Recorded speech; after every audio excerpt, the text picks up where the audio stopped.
ఈరోజు మాజీ సీఎం జగన్మోహన్ రెడ్డి గారు ప్రతిపక్ష హోదా కోసం ఒక స్పీకర్ గారికి లెటర్ పంపించడం జరిగింది. అందులో భాగంగా ఆర్టికల్ 208 ప్రకారము 10% టోటల్ స్ట్రెంత్లో ఉండాల్సిన అవసరం లేదని చెప్పారు. ఈరోజు ఒకసారి పార్లమెంట్ మెంబర్గా, 3 సార్లు ఎమ్మెల్యేగా, ఒకసారి ఆంధ్రప్రదేశ్ సీఎంగా పనిచేసిన జగన్మోహన్ రెడ్డి గారు అసెంబ్లీ రూల్స్లో ఈ విషయం స్పష్టంగా ఉన్నది అన్న విషయం కూడా మర్చిపోయి ఒక శాసనసభ స్పీకర్కి లెటర్ రాసినప్పుడు ఏ విధమైన అవగాహన లేకుండా రాశారు. రూల్ నెంబర్ 56లో క్లాజ్ నెంబర్ సిలో క్లియర్గా రాసింది 1/10 టోటల్ స్ట్రెంత్లో ఉంటేనే ప్రతిపక్ష హోదా వస్తుందని. ఈరోజు జగన్మోహన్ రెడ్డి గారు తన యొక్క వైఫల్యాలకి రకరకాల కారణాలు చూపడం మొదలుపెట్టారు. ఈరోజు ప్రజలకు మొహం చూపించే లేక, ధైర్యం లేక మొన్నటి వరకు ఈవీఎంలు కారంగా ఓడిపోయానని, ఈరోజు ప్రతిపక్ష హోదా ఉంటేనే అసెంబ్లీకి వస్తాననే విధంగా ఆయన లెటర్ రాశారు.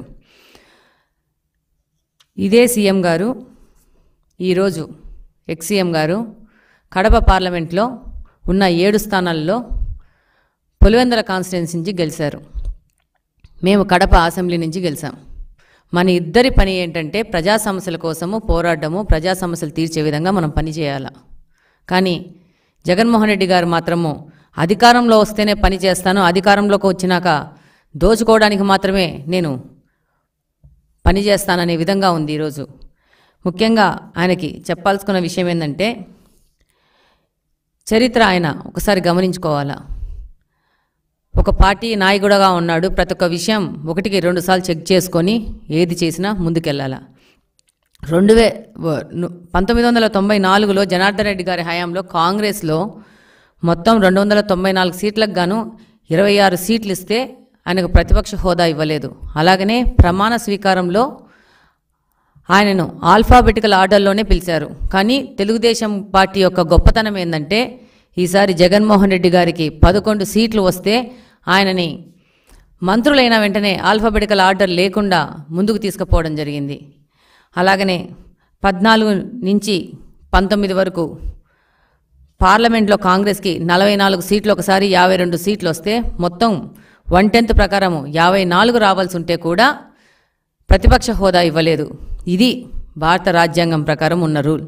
ఈరోజు జగన్మోహన్ రెడ్డి గారి కోసం రాజ్యాంగాన్ని మార్చి రాస్తారనుకుంటున్నారు. ఆయన ఇన్ని రోజులు 5 సంవత్సరాలు రాజారెడ్డి రాజ్యాంగం ప్రకారము, ఆయన కొత్త రాజ్యాంగము, కొత్త చట్టాల ప్రకారము ఆంధ్రప్రదేశ్ని నాశనం చేశారు. ఇప్పుడు ప్రజల దగ్గరికి వెళ్ళి మొహం చూపించుకోలేక రూల్స్ అనేటివి మార్చి కొత్త రాజ్యాంగం రాస్తేనే నేను వస్తాను, అప్పుడే నేను పోరాడతాను ప్రజా సమస్యలకు అని చెప్పేసి ఈయన ప్రయత్నిస్తున్నారు.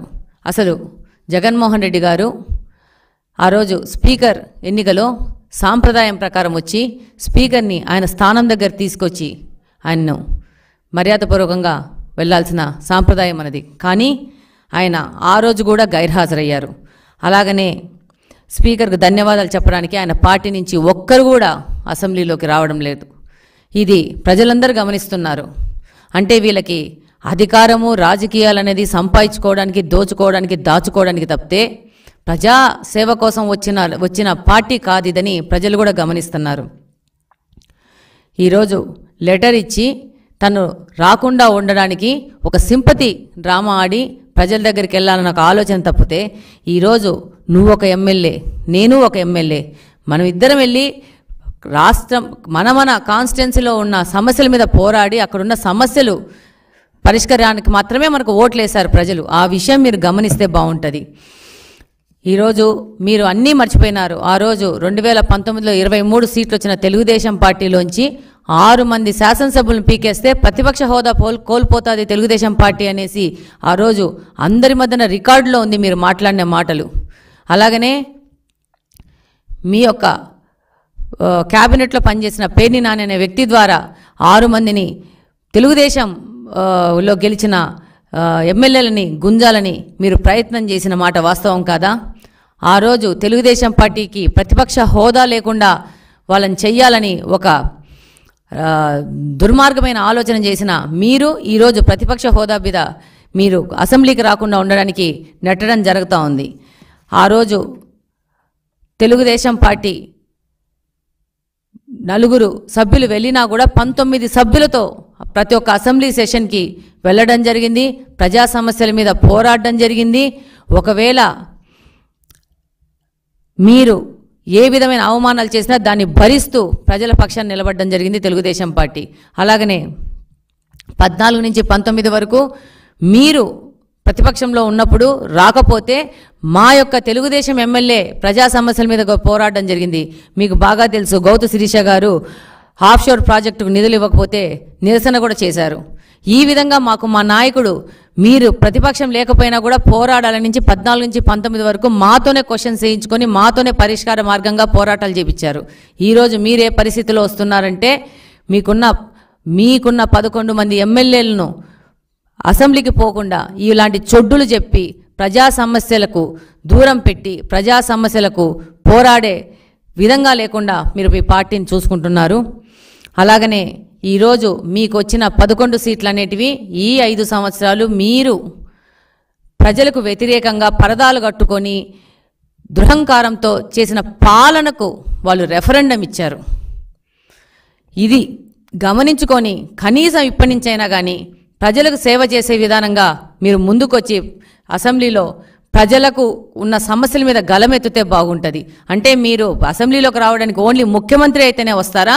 ముఖ్యమంత్రి స్థానంలోనే ఉంటే వస్తారా? అంటే మీకు ఓట్లేసింది ముఖ్యమంత్రి స్థానంలోకి ఎక్కడానికే ప్రజలు అనుకుంటున్నారా? మనకు ఓట్లేసింది మన నియోజకవర్గంలో ప్రజలు మనకు సేవ చేయడానికి మాత్రమే ఓటేశారు. దాన్ని మీరు ఉపయోగించుకొని మేము విన్నవించుకుంటున్నాము. పులివెందుల్లో ఉన్న సమస్యల మీద మీరు గలమెత్తి అసెంబ్లీకి వచ్చి పోరాడితే బాగుంటుందని నేను చిన్న విన్నపం చేసుకుంటున్నాను. డెఫినెట్గా జగన్మోహన్ రెడ్డి గారు ఈ 5 సంవత్సరాలు చేసిన పరిపాలనలో ఆంధ్రప్రదేశ్లో ఎక్కడ తిరిగినా కూడా ఆయన మీద దాడులు జరుగుతాయి. ఒక పులివెందులైనా కాదు, ఏ ప్రాంతంలో పోయినా దాడులు జరుగుతాయన్న విషయం ఆయనకు తెలుసు. ఆ తర్వాత మరుసటి రోజు బెంగళూరుకు పోయినా కూడా అక్కడ కూడా వచ్చేసి దాడులు చేసినారని మనం మీడియా ద్వారా తెలుసుకోవడం జరిగింది. ఈరోజు ఆయన పాలనలో నష్టపోని వ్యక్తి అంటూ ఎవరూ లేరు ఆంధ్రప్రదేశ్లో. ఒక్క వైఎస్ఆర్సీపీకి సంబంధించిన నాయకులు వాళ్ళు తప్పితే రెస్ట్ ఆంధ్రప్రదేశ్ మొత్తం ఈ 5 సంవత్సరాలు ఎంత నష్టపోయిందో దాని రెఫరెండమే ఈ జగన్మోహన్ రెడ్డి గారికి ఇచ్చిన 11 సీట్లు.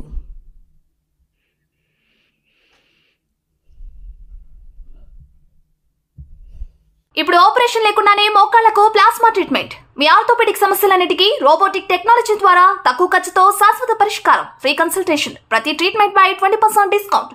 ఈ ఆఫర్ కొద్ది రోజులు మాత్రమే. త్వరపడండి. V9 hospitals 9281465842